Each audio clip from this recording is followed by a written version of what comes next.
أنفسنا ومن سيئات أعمالنا من يهده الله فلا مضل له ومن يضلل فلا هادي له وأشهد أن لا إله إلا الله وحده لا شريك له وأشهد أن محمدا عبده ورسوله أما بعد يا أيها الذين آمنوا اتقوا الله حق تقاته ولا تموتن إلا وأنتم مسلمون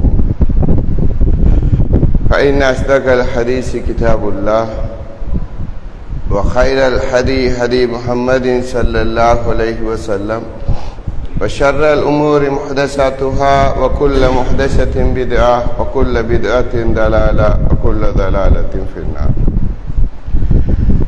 புகழ் அனைத்தும் ஏகன் அல்லாஹ் ஒருவனுக்கே சொந்தமானது.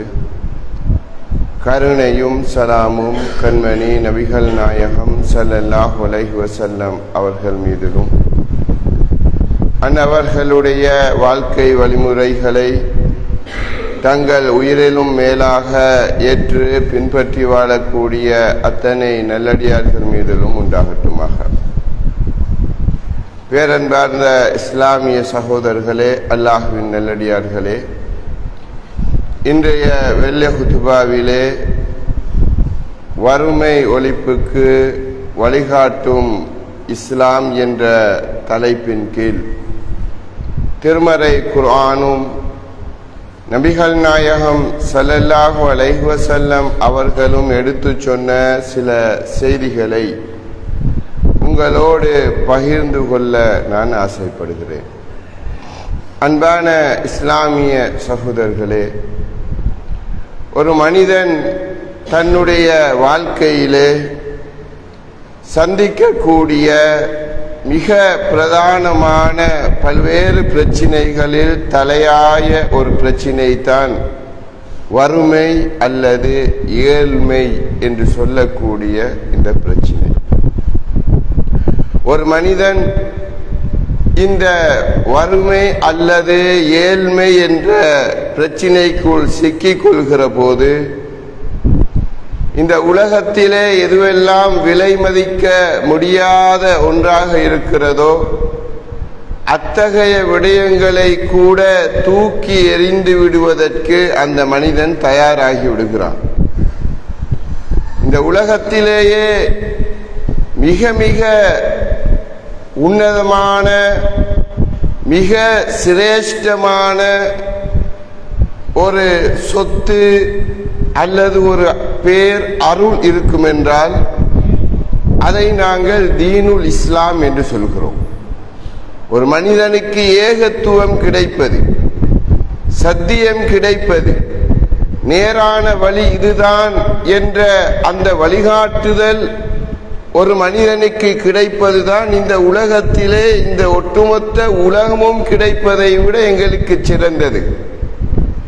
ஆனால் ஒரு மனிதன் வறுமைக்கு அல்லது ஏழ்மை நிலைக்கு உட்படுகிற போது அவனுடைய குடும்பம் அத்தகைய வறுமையிலே வீழ்ந்து விடுகிற போது இந்த இஸ்லாத்தை கூட முதுகுக்கு பின்னால் தூக்கி எறிந்துவிட்டு தன்னுடைய வறுமைக்கு என்ன வழி என்பதை நோக்கி மனிதன் சிந்திக்க ஆரம்பிப்பதை நாங்கள் அன்றாடம் நம்முடைய கண்களுக்கு முன்னால் பார்க்க முடியுமாய் இருக்கிறது.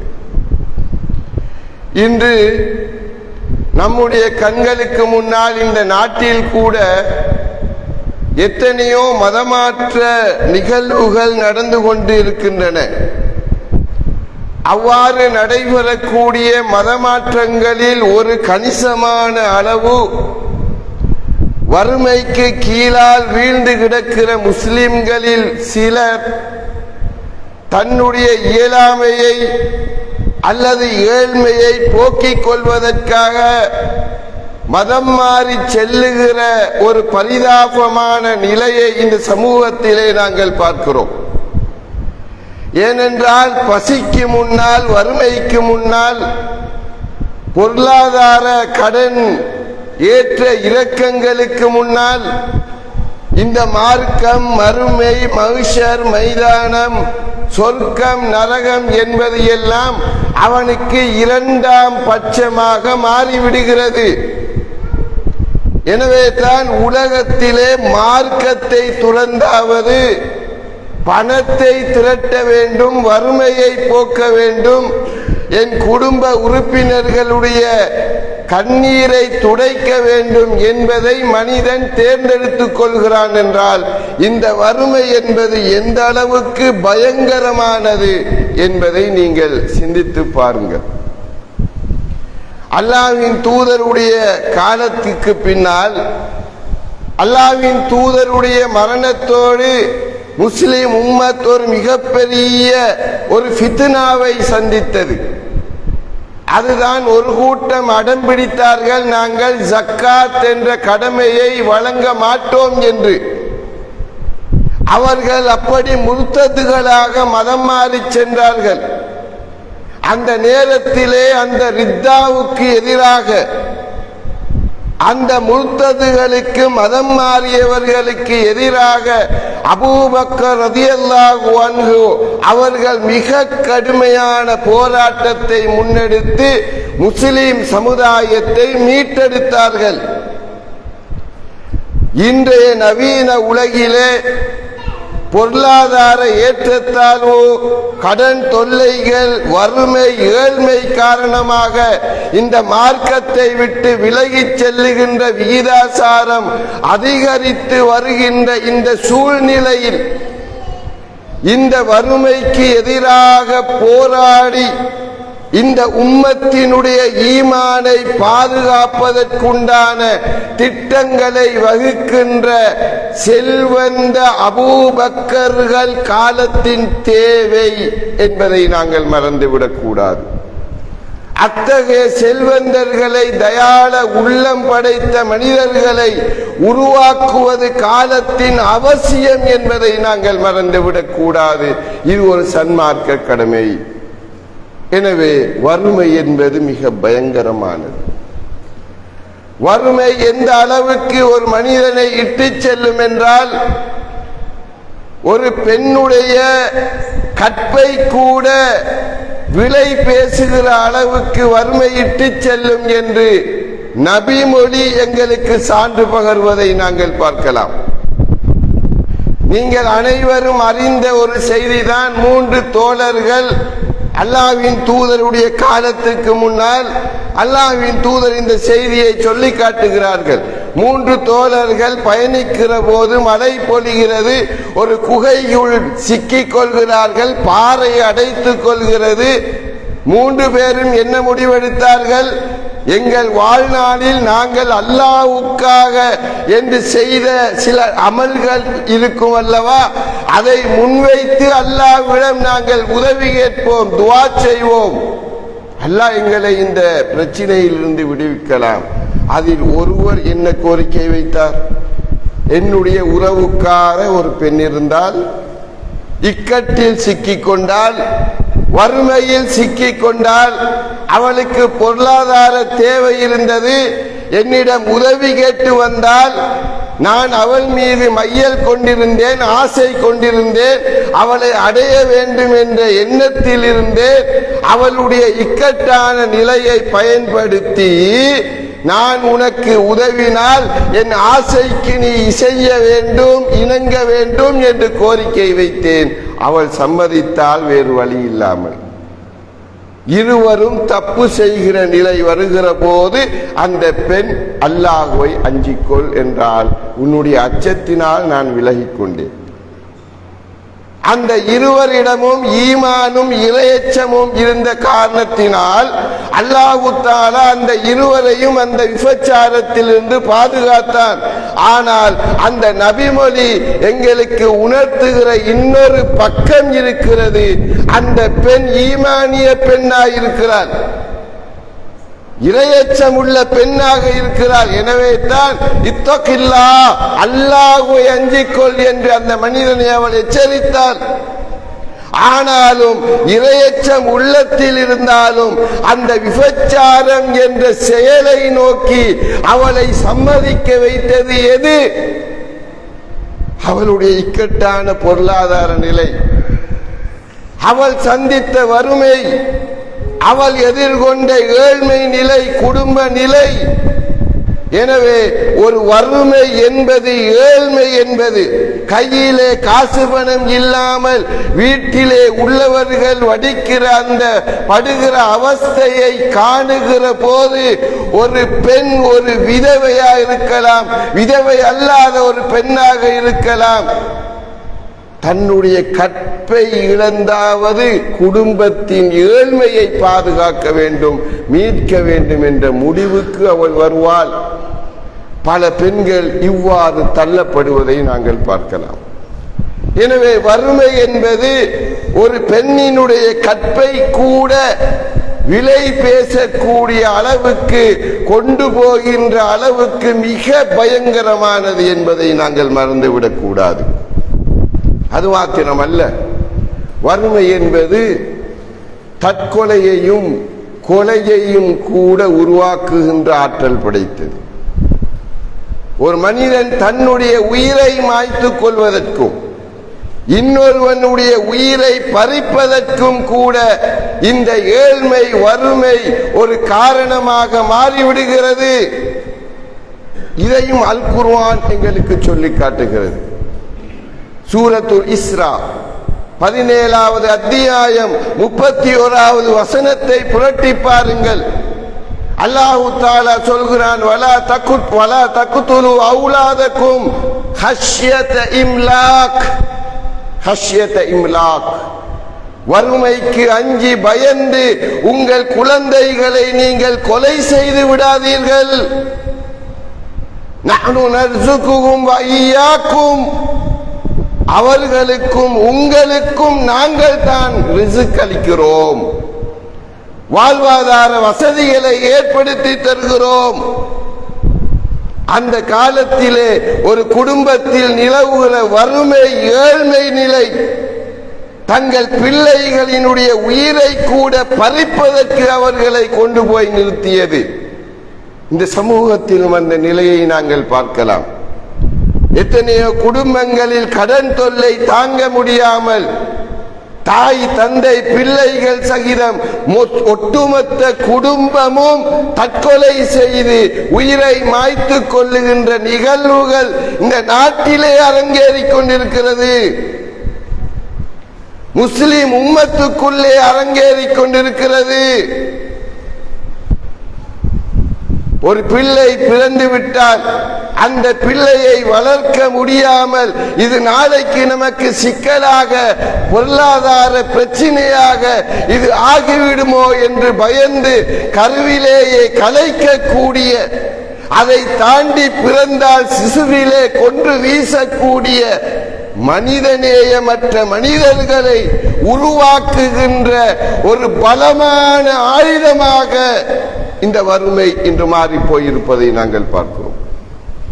எனவே வறுமை ஏழ்மை நிலை ஒரு குடும்பத்தில் உருவாகுவது என்பது ஒரு சாதாரண பிரச்சனை அல்ல. அது ஒரு பயங்கரமான பல சமூக தீமைகளை உருவாக்க வல்ல ஒரு பிரச்சினை என்பதை நாங்கள் மறந்துவிடக் கூடாது. இந்த சமூகத்தில் நாங்கள் அனைவரும் மிக மிக சிரமப்பட்டு அவஸ்தைப்படுகிற ஒரு சமூக தீமை தான் போதை வஸ்து பாவனை. நாளுக்கு நாள் அதிகரித்து வருகிறது. ஐஸ் என்கிறோம், ஹெரோயின் என்கிறோம், கஞ்சா என்கிறோம், இன்ன பிற போதை வஸ்து பாவனை என்கிறோம். இளைய சமுதாயம், ஆண்கள் மட்டுமல்ல, இன்று யுவதிகள் கூட, பள்ளிக்கூட மாணவியர்கள் கூட இந்த போதை வஸ்து பாவனைக்குள் சிக்கி தவிக்கிறார்கள். அந்த அளவுக்கு போதையோடு இந்த சமூகம் இணைந்திருக்கிறது. இந்த போதை வியாபாரத்தில் ஈடுபடக்கூடியவர்கள், இந்த போதைக்குள் சிக்குண்டவர்கள், சிக்கிக் கொண்டிருப்பவர்களுடைய பின்னணிகளை நீங்கள் பார்த்தால் பலருடைய குடும்பங்கள் வறுமைக்கு கீழால் இருப்பதையும் நீங்கள் பார்க்கலாம். எனவே குடும்பத்தில் நிலவுகிற பொருளாதார ஏற்றத்தாழ்வு என்பது, ஏழ்மை நிலை என்பது ஒரு மனிதனை ஹராமான வழியிலாவது பொருளீட்டி என்னுடைய வறுமையில் இருந்து நான் விடுபட வேண்டும் என்று சிந்திக்கின்ற மனோபாவத்தை இன்று மனிதனுக்கு வழங்கி இருப்பதை நாங்கள் பார்க்கிறோம். எனவே அவன் ஹலால் ஹராம் பார்ப்பது கிடையாது சகோதரர்களே, ஹலால் ஹராம் பார்ப்பது கிடையாது. எனவே தான் அல் குர்ஆன் இந்த விடயத்தை ஒரு மிக அவதானம் செலுத்துகின்ற ஒன்றாக பார்க்கிறது. அல் குர்ஆனிலே சூரத்துல் மாஊன் என்று சொல்லக்கூடிய அந்த அத்தியாயத்தை நீங்கள் கொஞ்சம் சிந்தித்து பாருங்கள். அந்த அத்தியாயத்தில் அல்லாஹ் தஆலா இந்த சமூகத்துக்கு வழங்குகின்ற செய்தி என்ன என்பதை சிந்தித்து பாருங்கள். அரைத்தல்லதி யுகதிபு பித்தீன், மறுமை நாளை பொய்ப்பிக்கின்ற மனிதர்களை நீங்கள் பார்க்கவில்லையா? அல்லாஹ் வினா தொடுக்கிறான்.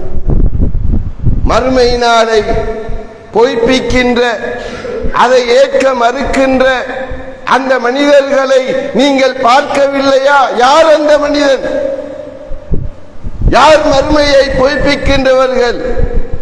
ஃபதாலிகல்லதி யதுல் யதீம், அவர்கள் அனாதைகளை கடிந்து கொள்வார்கள், அனாதைகளோடு கரடு முரடாக நடப்பார்கள், அனாதைகள் விடயத்தில் அக்கறையற்று இருப்பார்கள், இந்த சமூகத்திலே இருக்கிற ஏழை எளியவர்களோடு கடுமையாக நடந்து கொள்வார்கள். வலா யகுல்லு அலா தாமில் மிஸ்கீன், அவர்கள் ஏழைகளுக்கு உணவளிக்குமாறு பிறரை தூண்ட மாட்டார்கள், பிறரை தூண்ட மாட்டார்கள். என்னிடம் பொருளாதார வசதி இல்லாமல் இருக்கலாம், என்னுடைய கையிலே காசு பணம் இல்லாமல் இருக்கலாம், ஆனால் அல்லாஹ் தஆலா தந்த நாவன்மை இருக்கிறது சகோதரர்களே. இந்த ஊரிலே இருக்கிற 4 நபர்களை, செல்வந்தர்களை சந்தித்து இந்த ஊரிலே இருக்கிற ஏழைகளுக்காக, விதவைகளுக்காக, அனாதைகளுக்காக, கல்வி தேவையுடைய வறுமைக்கு கீழ் வீழ்ந்து கிடக்கிற ஏழை பிள்ளைகளுக்காக, இந்த சமுதாயத்தினுடைய மேம்பாட்டுக்காக ஒரு உதவி திட்டத்தை தீட்டுவதற்கு, இந்த பள்ளி வாயிலை மையமாக வைத்து நிதிகளை சேகரித்து இத்தகைய சமுதாய பணிகளை ஆற்றுவதற்கு என் தோழர்களே, நண்பர்களே, அல்லாஹ் வழங்கிய அந்த செல்வத்தை எங்களுக்கு தர்மமாக தாருங்களேன் என்று ஊக்கப்படுத்துகின்ற, தூண்டுகின்ற அந்த நாவை எனக்கும் உங்களுக்கும் அல்லாஹ் தஆலா தந்திருக்கிறான்.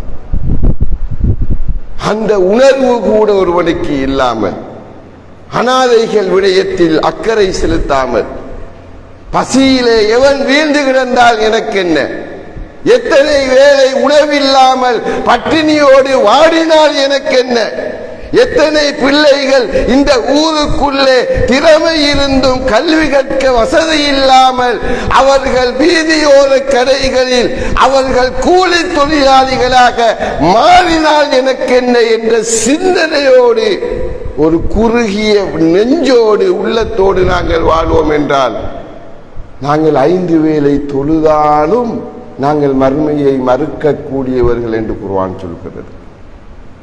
நாங்கள் மறுமையை நம்பாதவர்கள். ஏனென்றால் மறுமையை நம்பிய ஒரு மனிதன், அவனுடைய உள்ளத்தில் மனித நேயம் இருக்கும், அவனுடைய உள்ளத்தில் மனித நேயம் இருக்கும். சிரமப்படுகின்ற, அவஸ்தைப்படுகின்ற, அவதிப்படுகின்ற ஏழைகளை, விதவைகளை, அனாதைகளை பார்க்கிற போது அவனுடைய உள்ளம் நிம்மதியாக இருக்காது. அதை துடை தெரிவதற்காக அவன் கொதித்து எழுவான். அதற்கு என்ன தீர்வு என்று அவன் தேட முயற்சிப்பான். அந்த உணர்வை ஒரு தொழுகை ஒரு மனிதனுக்கு வழங்க வேண்டும்.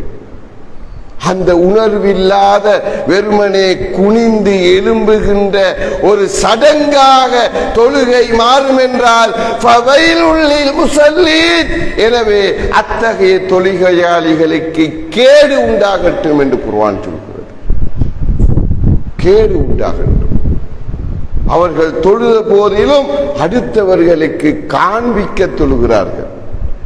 ஒரு ஊசி போன்ற அற்ப பொருளை கூட அடுத்தவர்களுக்கு கொடுக்காமல், தர்மம் செய்யாமல், உதவிக்கரம் நீட்டாமல் கஞ்சத்தனத்தோடு தடுத்துக் கொள்கிறார்கள். முஸல்லீன். எனவே அத்தகைய தொழுகையாளிகளுக்கு கேடு, நரகம். அல்லாஹ் தஆலா இந்த உம்மத்திடம் எதிர்பார்க்கின்ற ஒரு விடயம் இருக்கிற சகோதரர்களே, இந்த சமூகத்திலே இருக்கிற வறுமை ஒழிப்புக்காக, இந்த ஏற்ற தாழ்வுக்காக உழைக்க வேண்டிய, பாடுபட வேண்டிய ஒரு பாரிய பொறுப்பை அல்லாஹ் தஆலா என்னுடைய தோள்களிலும் உங்களுடைய தோள்களிலும் அல்லாஹ் சுமத்தி இருக்கிறான். சூரத்துல் மஆரிஜை நீங்கள் புரட்டி பாருங்கள். 70வது அத்தியாயம் என்று நினைக்கிறேன். அந்த அத்தியாயத்திலே அல்லாஹ் தஆலா சொல்கிறான், இன்னல் இன்சான குலிக ஹலூஆ, நிச்சயமாக மனிதன் பதற்றக்காரனாகவே படைக்கப்பட்டிருக்கிறான். இதா மஸ்ஸஹு ஷர்ரு ஜஸூஆ, அவனுக்கு ஒரு கெட்டது ஏற்பட்டால், கெடுதி ஏற்பட்டால், தீங்கு ஏற்பட்டால் பதறி போகிறான். வைதா மஸ்ஸஹுல் கைரு மனூஆ,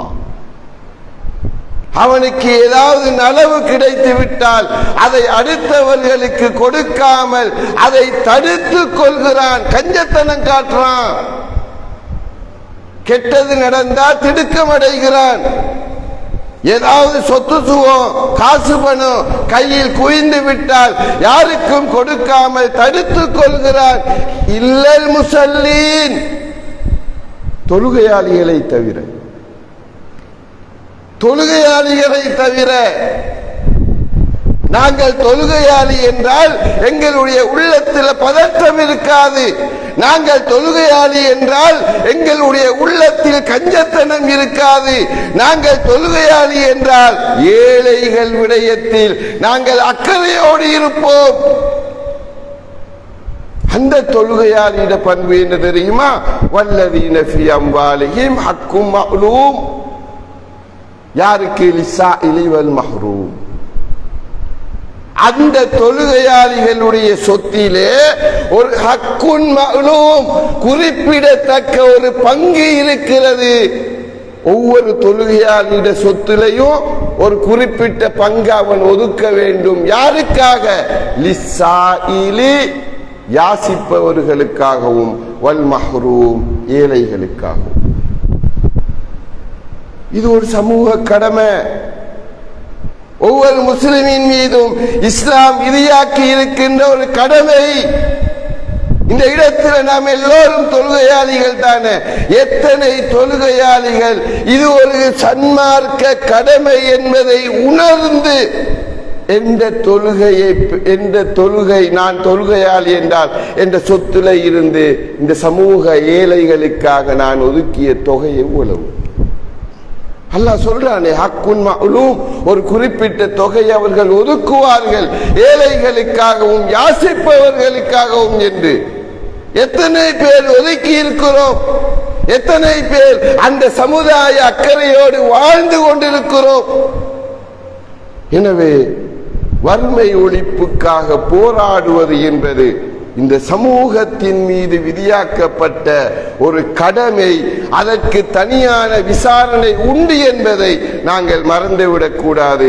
எல்லாம் வல்ல அல்லாஹு தஆலா அத்தகைய நல்ல உணர்வை எனக்கும் உங்களுக்கும் வழங்குவானாக.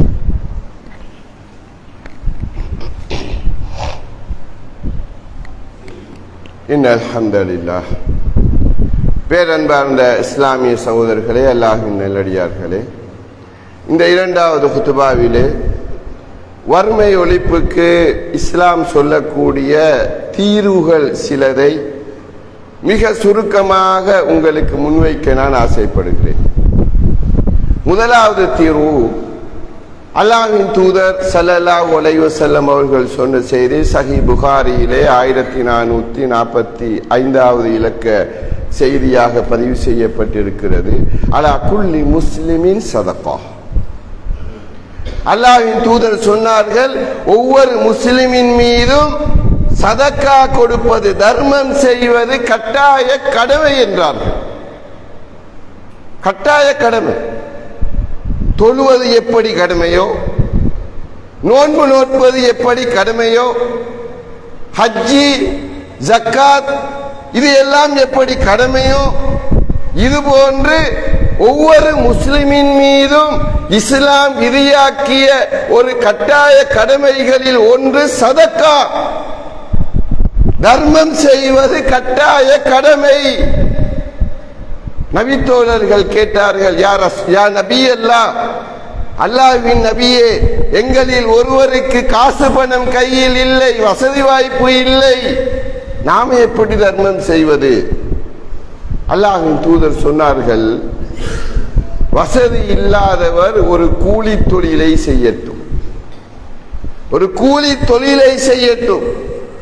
அதன் மூலம் கிடைக்கிற வருமானத்தை வைத்து அவரும் பயனடைந்து இல்லாத ஏழைகளுக்கும் அவர் தர்மம் செய்யட்டும் என்று அல்லாஹ்வின் தூதர் ஸல்லல்லாஹு அலைஹி வஸல்லம் அவர்கள் வழிகாட்டி விடுகிறார்கள். இந்த ஹதீஸில் அல்லாஹ்வின் தூதர் யாருக்காக ஒரு முஸ்லிம் உழைக்க வேண்டும் என்கிறார்கள்?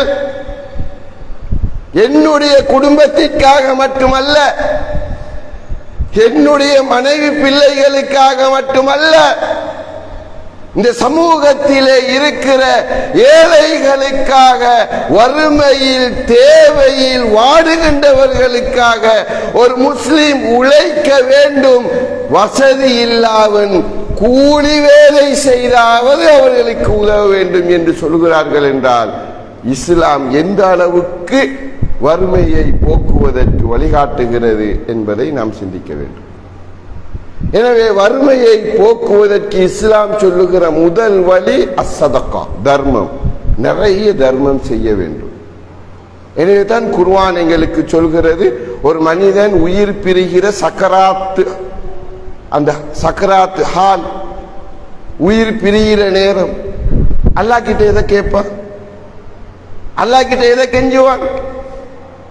லவ்லா அഖர்தனி இலா அஜலின் கரீம், யா அல்லாஹ் எனக்கு கொஞ்சம் டைம் தான், என் உயிரை கொஞ்சம் லேட்டாகி எடு. லா சத்தக, நான் நிறைய தர்மம் செய்து விட்டு வருகிறேன், நான் சேர்த்த சொத்தெல்லாம் அப்படியே இருக்கிறது, விட்டு விட்டு வந்திருக்கிறேன், யா அல்லாஹ் கொஞ்சம் டைம் தான், இதோ ஓடி போய் நான் சேர்த்த அந்த சொத்துக்களை எல்லாம் சதக்கா தர்மம் செய்து விட்டு ஏழைகளுக்கு, அனாதைகளுக்கு, விதவைகளுக்கு, கல்வி பணிக்கு, சமூக பணிகளுக்கு இதோ கொடுத்து விட்டு வருகிறேன், யா அல்லாஹ் கொஞ்சம் டைம் தான் யா அல்லாஹ். நானும் ஒரு சாலிகான அடியானாக மாறி வருகிறேனே. லா சத்தக ஃபாக்கும் மினஸ் சாலிஹீன், நானும் ஒரு நல்ல அடியானாக, சாலிகான அடியானாக மாறி வருகிறேனே யா அல்லாஹ், எனக்கு ஒரு அவகாசம் தர மாட்டாயா? கெஞ்சுவான், சக்கராத்து வேளையில் கெஞ்சுவான். அல்லாஹ் தஆலா அந்த நேரத்தில் எந்த மனிதனுக்கும் இது விலக்கு அளிக்க மாட்டான், வாய்ப்பு கொடுக்க மாட்டான். அப்படி என்றால் இந்த உலகத்தில் ஒரு மனிதன் சதக்காவின் பெருமதியை உணர்கிற தருணம் உயிர் பிரிகிற தருணம் என்பதை நீங்கள் மறந்துவிடக் கூடாது. எங்கட ரூஹு போற நேரம் தான், அட இதை செலவு செய்ய இருந்தது, இதை இந்த பணிக்காக கொடுக்க இருந்தது, இந்த நல்ல பணிக்காக இதை செலவிட இருந்தது என்று அந்த நேரம் நாங்கள் கை சேதப்படுவோம். அதற்கு முன்னால் இந்த சமூகத்துக்காக நாங்கள் செலவழிக்க வேண்டும். நம்முடைய ஆகிரா பேங்கை, வங்கியை நாங்கள் நிரப்பிக் கொள்ள வேண்டும். இது முதலாவது தீர்வு. இரண்டாவதாக இஸ்லாம் காட்டுகிற வழி அல் வசியா, வசியத். ஒவ்வொரு மனிதனும் தன்னுடைய சொத்திலே இருந்து 1/3 அதிகமாகாத அளவில் வசியத்து செய்யலாம், மரண சாசனம் செய்யலாம். தன்னுடைய வாரிசுகளுக்கல்ல, அவர்களுக்கு சொத்தில் பங்கு. வாரிசு அல்லாதவற்றுக்காக நாங்கள் வசியத்து செய்யலாம் 1/3 சொத்தை. இந்த நாட்டு பூர்வீக முஸ்லிம்களை நீங்கள் எடுத்துக்கொண்டால் இந்த நாட்டிலே எழுந்து நிற்கின்ற பெருவாரியான பள்ளிவாயல்கள் அவ்வாறு வசியத்து செய்யப்பட்ட பள்ளிவாயல் நிலங்கள் சகோதரர்களே.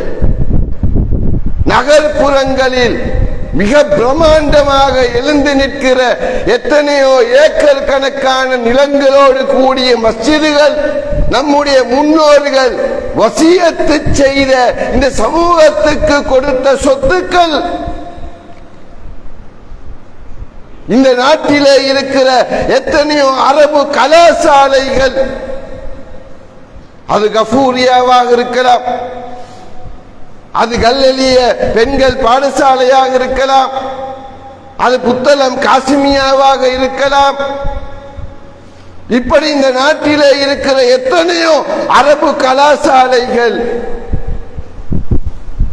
நம்முடைய முன்னோர்களினால் இந்த சமூகத்துக்காக வழங்கப்பட்ட வசியத்துக்கள். ஆனால் இன்று அந்த வசியத்துக்களை காண்பது அரிதாக இருக்கிறது. நம்முடைய முன்னோர்கள் செய்த வசியத்தை இன்றைய இளைய சமுதாயம் குறுக்கு வழியில அதை திரும்ப எப்படி நான் அனுபவிப்பது என்று திட்டமிடுகின்ற ஒரு காலத்தில் நானும் நீங்களும் வாழ்ந்து கொண்டிருக்கிறோம் என்றால் நம்முடைய நிலை எங்கே போய்கொண்டிருக்கிற சகோதரர்களே. எனவே வசியத்துக்களை நாங்கள் அதிகம் செய்ய வேண்டும். இந்த உலகத்தில் சொத்துக்களோடு நிரந்தரமாக வாழ வந்தவர்கள் அல்ல நாங்கள். மரணம் எந்த நிமிடத்தில் என்று உத்தரவாதம் எங்களுக்கு இல்லை.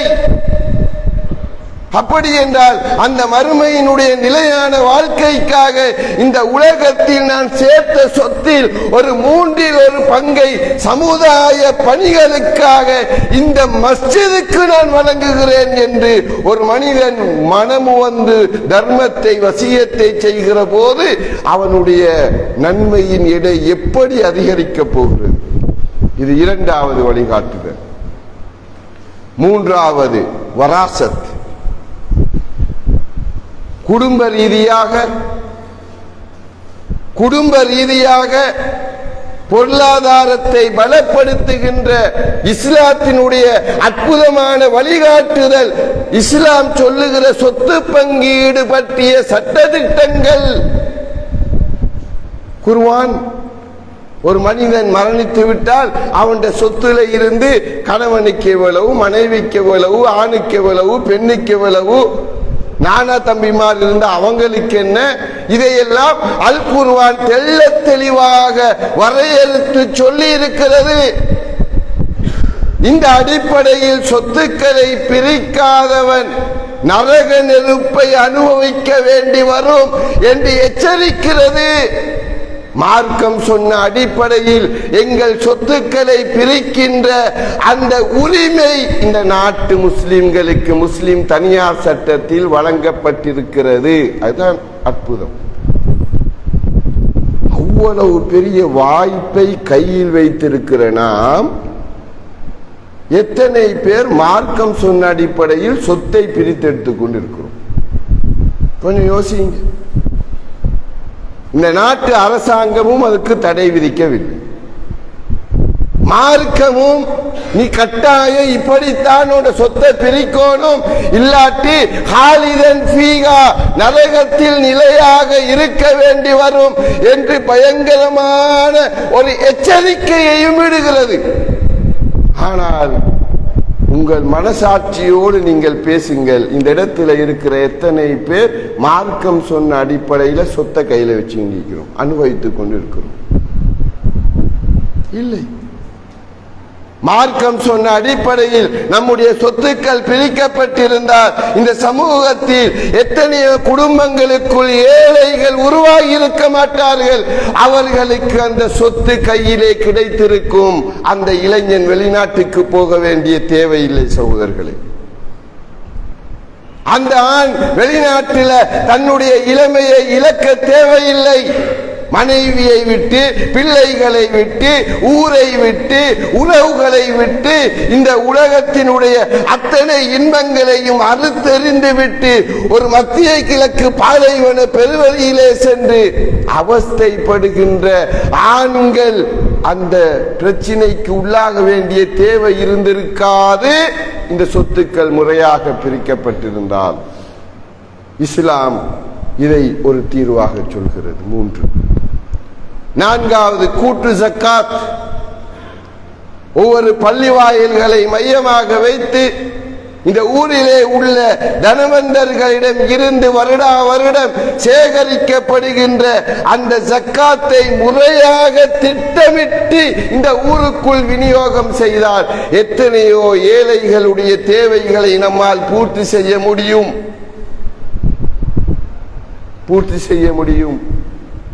5வது பைத்துல் மால் என்ற ஒரு நிறுவனம். ஒவ்வொரு மஸ்ஜிதில், ஒவ்வொரு பள்ளி வாயிலிலும் பைத்துல் மால் என்ற ஒரு பொது நிதியம் உருவாக்கப்பட வேண்டும். அந்த பொது நிதியத்தில் தர்மங்கள் சேகரிக்கப்பட வேண்டும். அந்த பொது நிதியத்தில் வசியத்துக்கள் சேகரிக்கப்பட வேண்டும். அந்த பொது நிதியத்தில் ஜக்காத் சேகரிக்கப்பட வேண்டும். அந்த பொது நிதியத்தில் இன்னொரு சொத்து சுகங்கள் எல்லாம் சேகரிக்கப்பட வேண்டும். அந்த பள்ளிவாயல் நிர்வாகங்களும் அந்த ஊரில் உள்ள புத்திஜீவிகளும் சமூக ஆர்வலர்களும் ஒன்றிணைந்து அத்தகைய சொத்துக்களை சேர்த்த அந்த பொருளாதாரத்தை முறையான விதத்தில் ஒரு திட்டமிடலோடு இந்த ஊருக்குள்ள தேவையுள்ளவர்களை இனம் கண்டு பகிர்ந்தளிக்கிற போது இந்த சமூகம் எழுச்சியடையும், வறுமையிலிருந்து பாதுகாப்பு பெறும். எனவே இத்தகைய அற்புதமான அழகான வழிகாட்டுதல்களை இஸ்லாம் எங்களுக்கு வழங்கி இருக்கிறது. எனவே அத்தகைய வழிகளை நாங்கள் சீர்தூக்கி பார்த்து அவற்றை நம்முடைய சிந்தனைக்கு எடுத்து அது பற்றிய கலந்துரையாடல்களை அதிகரித்து அதற்கு முறையான திட்டமிடல்களை மேற்கொண்டு இந்த மஸ்ஜித் ஊடாக அவற்றை எவ்வாறு நடைமுறைப்படுத்தலாம் என்ற முடிவுக்கு நாங்கள் வர வேண்டும். அத்தகைய அறிவையும் ஆற்றலையும் ஈமானிய பலத்தை நம் அனைவருக்கும் எல்லாம் வல்ல அல்லாஹு தஆலா தந்தருள்வானாக. வாஹிர் தஅவானா அல்ஹம்துலில்லாஹி ரப்பில் ஆலமீன். வஸ்ஸலாமு அலைக்கும் வரஹ்மத்துல்லாஹி வபரகாத்துஹு.